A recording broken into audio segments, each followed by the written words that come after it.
Olá, meus irmãos, Deus abençoe você, a sua casa. Hoje nós vamos dar continuidade nessa matéria que nós iniciamos ontem, o Reino de Deus. Quais são as expectativas messiânicas? Nós vimos no Antigo Testamento que foi se construída ao longo da revelação, uma revelação ali progressiva, uma atmosfera de esperança e expectativa quanto ao futuro do Messias.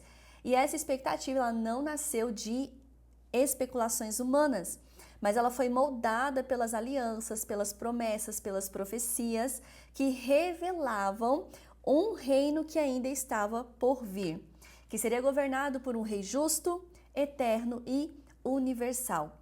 O povo de Israel, então, ali em meio às suas crises internas e opressões externas, estava à espera ansiosamente pela chegada de alguém, de um líder, um governante, um político que restauraria a justiça e renovaria a aliança e estabeleceria essa tal paz que tanto foi prometida.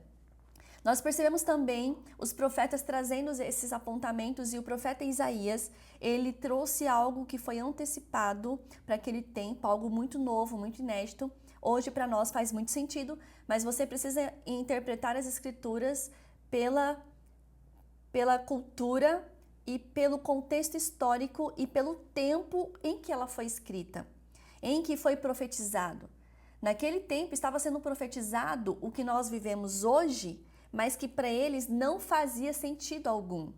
Então Isaías, ele disse o seguinte, ele escreveu ali, capítulo 9, versículos 6 e 7, porque um menino nasceu, um filho nos foi dado, e o governo dele está sobre os seus ombros, e ele será chamado maravilhoso, conselheiro, Deus poderoso, Pai eterno, príncipe da paz.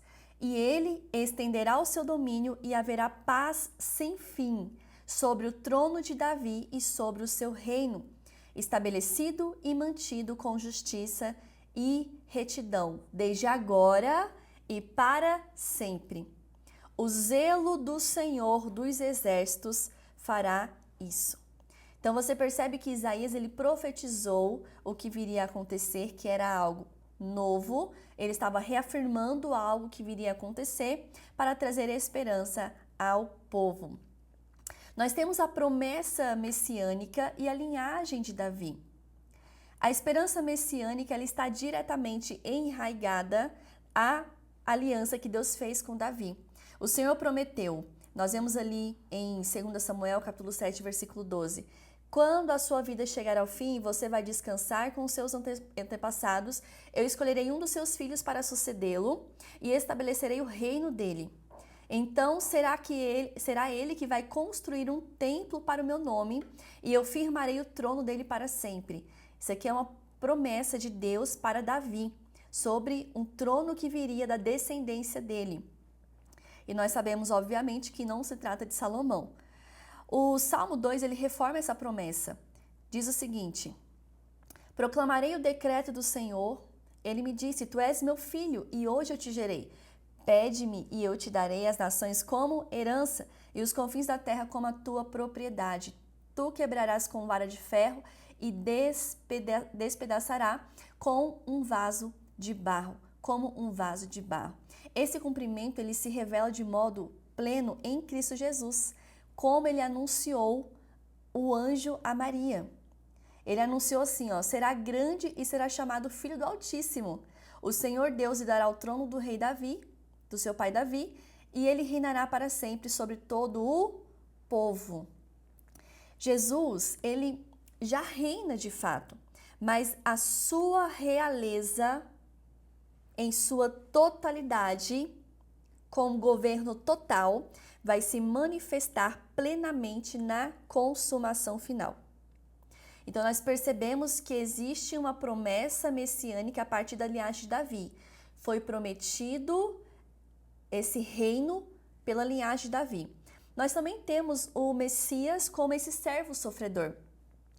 Isaías capítulo 53, versículos 5 a 6. Mas ele foi transpassado por causa das nossas transgressões, ele foi esmagado por causa das nossas iniquidades, o castigo que nos trouxe a paz estava sobre ele e pelas suas feridas nós fomos curados. Todos nós, assim como ovelhas, nos desviamos, cada um de nós se voltou para o seu próprio caminho, e o Senhor fez cair sobre ele a iniquidade que estava sobre nós. Então, ao mesmo tempo que nós temos o Messias prometido como um rei, ele também viria como um servo. Percebe? Parece um paradoxo? Um rei, mais um servo? Exatamente. Esse contraste foi anunciado por Isaías. Aqui está o meu servo, a quem eu sustento, o meu escolhido, em quem eu tenho prazer. Colocarei nele o meu espírito e ele trará justiça às nações. Ele não gritará e nem clamará e nem erguerá a voz nas ruas. Ele não quebrará o caniço rachado, não apagará pavio que fumega, mas com fidelidade promoverá a justiça. Não falhará, nem desanimará, até que estabeleça a justiça na terra. Olha que interessante, falando justamente o oposto do que os povos estavam esperando. Aquele governante justo que viria trazendo, de repente, prisões, de repente estabelecendo, resolvendo tudo, fazendo barulho. Jesus foi profetizado totalmente o oposto. Que ele não ia gritar, não ia clamar, ele não ia, quebrar tudo. Muito pelo contrário, ele iria trazer justiça e promover justiça com fidelidade às nações. Então, enquanto o povo estava esperando um libertador militar, Deus enviou um servo que venceria tudo em uma cruz. É ou não é loucura? O evangelho é loucura, é loucura, é a loucura de Deus aos que não creem.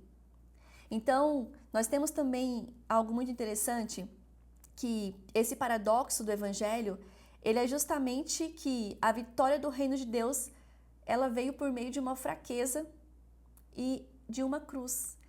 E não por um poder humano ou, como que eu posso dizer para vocês entenderem? Não por meio de um poder humano ou de uma performance humana ou de um governo humano. Muito pelo contrário, essa expectativa que havia nesse reino vindouro de Cristo Jesus, ela é totalmente paradoxal. Ele veio sim como um rei glorioso, mas ele veio por meio de um servo sofredor. Um servo sofredor. E isso às vezes acaba atingindo de uma forma ofensiva o nosso ego. Quantas vezes nós vivemos querendo com que o nosso nome apareça, com que nossa igreja seja reconhecida, com que tudo sobre nós, quando na verdade nós entendemos que o reino de Deus foi manifesto, foi inaugurado por meio de um servo sofredor, morrendo em uma cruz. Nós vemos também a profecia do Filho do Homem ali por meio do profeta Daniel. Essa expectativa do Messias, ela foi ampliada por meio de Daniel, quando ele relata o seguinte: em minha visão à noite, eu vi alguém semelhante a um filho de homem, vindo com as nuvens do céu. Ele se aproximou do ancião de dias e foi conduzido à sua presença. Ele recebeu autoridade, glória e poder real. Todos os povos e nações e homens de todas as línguas o adoraram. O seu domínio é um domínio eterno que não acabará, e o seu reino jamais será destruído. Jesus se autodenominava Filho do Homem, conectando diretamente com essa visão que o profeta Daniel trouxe. Wayne Grudem afirma que esse título ele une totalmente a humanidade e a divindade de Cristo Jesus, mostrando que o Messias ele reina sobre todos os povos, e essa dimensão ela ainda é retomada ali em Apocalipse, onde está escrito que eles cantavam um cântico novo: Tu és digno de receber o livro e de abrir todos os seus selos, pois foste morto e com o teu sangue compraste para Deus os homens de todas as tribos, línguas, povos e nações. Tu constituístes reino e sacerdotes para o nosso Deus, e eles reinarão sobre toda a terra. Veja só o detalhe aqui da gramática. Tu constituíste reino, no singular, e sacerdotes, no plural. Então, falando sobre Jesus, Jesus constituiu um reino e sacerdotes para o nosso Deus. E eles quem? Os sacerdotes reinarão sobre a terra. Agora diga para mim, quem é o povo exclusivo de Deus? Nação santa, sacerdócio real. Nós, a Igreja de Cristo Jesus, somos os sacerdotes que reinaremos sobre toda a terra. Reinaremos sobre toda a terra com Cristo Jesus. Sim, na vinda dele, na era vindoura, mas também começamos a manifestar e a exercer essa autoridade de reinar sobre a terra aqui e agora. De novo, a nossa crise, o já e o ainda não. Então já começamos a manifestar o reino de Deus, já começamos a manifestar esse reinado dos céus aqui na terra e viveremos plenamente na eternidade. Nós percebemos também que existiam algumas expectativas populares a respeito de Cristo Jesus, desse reino, desse Messias que viria. Durante o ministério terreno de Jesus, muitos esperavam, como eu já disse anteriormente, um líder político, um governante. E nós percebemos que Jesus, ele respondeu com esperança. Quando ali em Atos, nós vemos capítulo 1, então os que estavam reunidos lhe perguntaram, Senhor, é neste tempo que o Senhor vai restaurar o reino de Israel? E olha o que Jesus responde. Não lhes compete saber os tempos ou as datas que o Pai estabeleceu pela sua própria autoridade.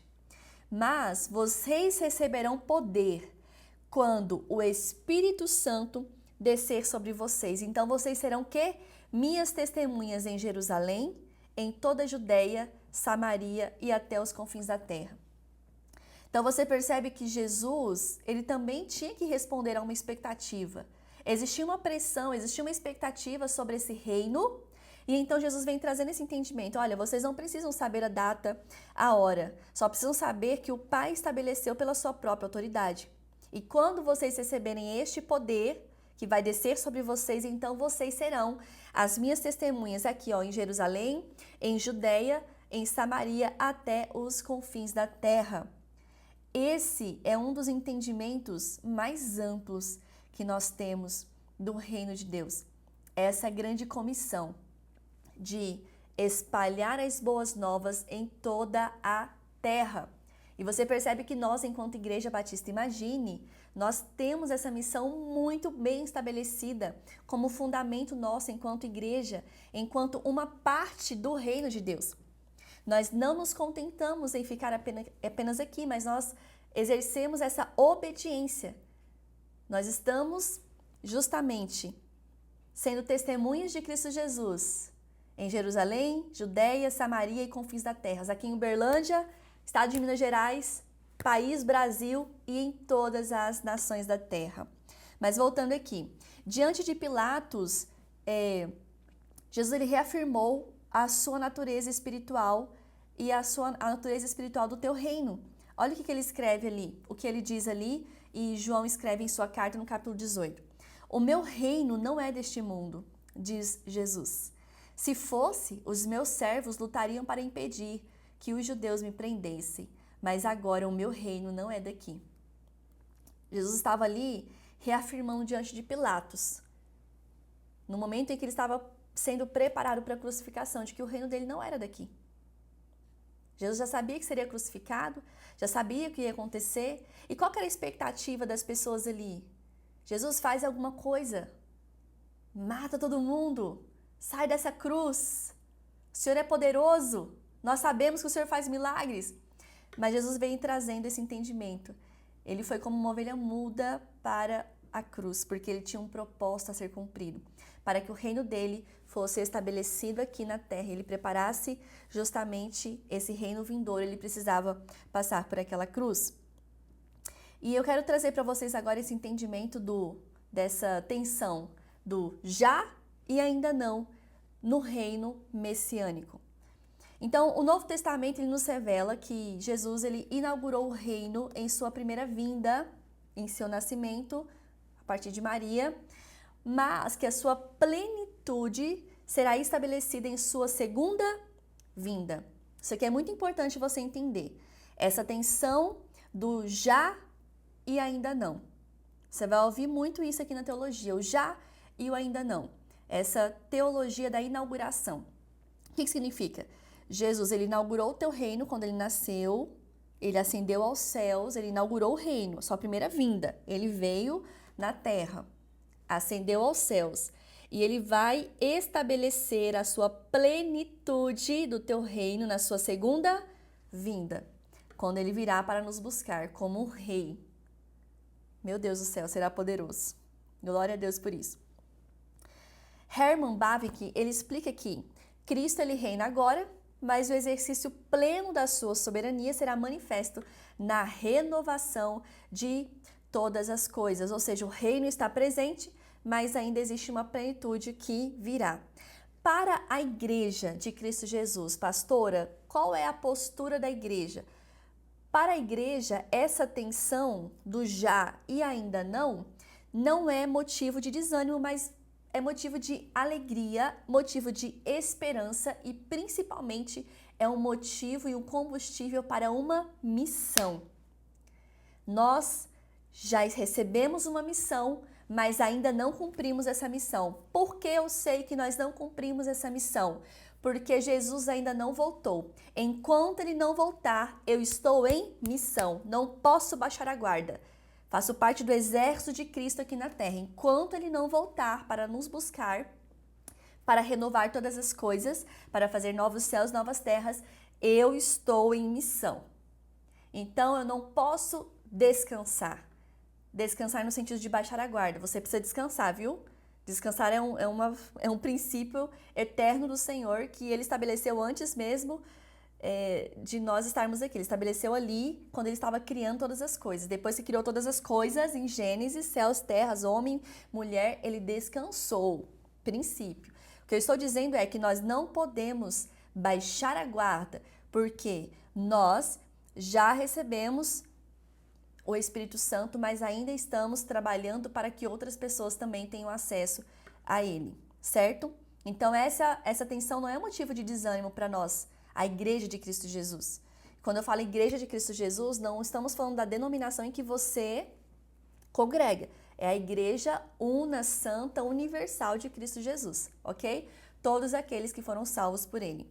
Então, de uma forma prática, para caminharmos aqui para o final desta aula, as expectativas messiânicas que nós vimos até aqui agora, a partir dos profetas, a partir dos reinados, a partir da expectativa das pessoas, elas nos mostram que Deus ele sempre cumpre as promessas de forma fiel.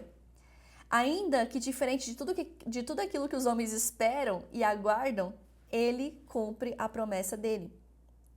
É interessante porque quando nós olhamos para as nossas vidas, nós percebemos que existem promessas de Deus liberadas sobre nós e nós, naturalmente falando, nós criamos expectativas que, por vezes, não são atendidas da forma que nós queríamos, mas da maneira que Deus já havia estabelecido para nós. E isso não deve ser motivo de desânimo, muito pelo contrário, deve ser motivo de esperança. De quê, pastora? De que Ele sempre cumpre a sua promessa.